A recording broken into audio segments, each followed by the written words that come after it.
with KHON2 Weather, Kamaka Pili.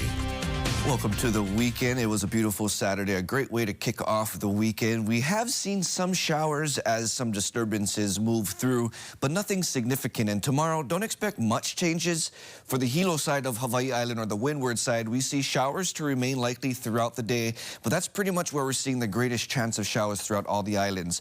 We are starting to see weaker chances or lighter chances of showers as you move your way over towards the west. There were some moisture that moved and continues to bring some light showers for Kauai, but that should be moving off further towards the west, allowing drier conditions to return.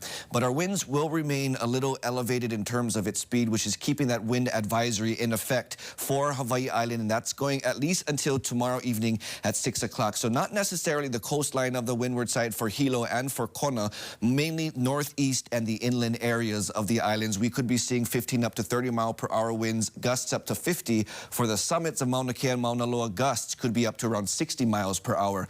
And that all coming in from the east. You can expect east-facing shores to remain the choppiest. Tomorrow morning, 4 to 6, and actually will be sustained throughout the day. 4 to 6 also for the west, 1 to 3 down in the south. And this current swell that's moving through the islands will come down tomorrow morning to 5 to 7, only to be reinforced by yet another west-northwesterly swell that will start to move through, potentially bringing high surf advisory heights for west sides, including the island of Hawaii.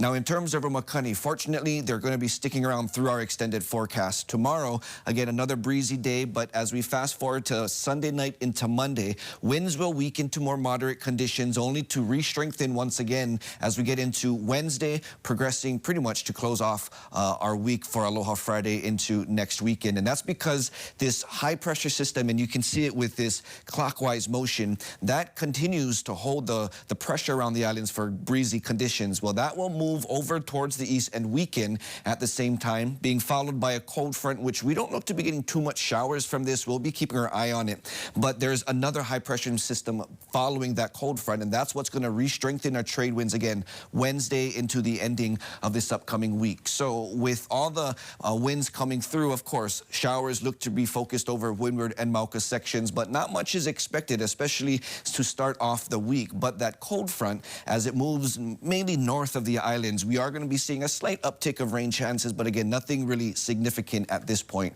So for tomorrow, what we can expect is greatest chance of showers for Hawaii Island, the east side of Maui. But from that point, moving towards the west, expect clearer skies, rain chances to dwindle down, and that's going to lead to a beautiful way to close off the weekend. For tonight, again, numerous showers potentially for Hawaii Island and Kauai, setting us up for drier conditions as we get into the new week. It's all going to be focused on the Makani. Again, the winds are going to weaken to start off the new week and then re-strengthen as we close off this upcoming week into next weekend. Nonetheless, setting us up for some beautiful weather in the week ahead.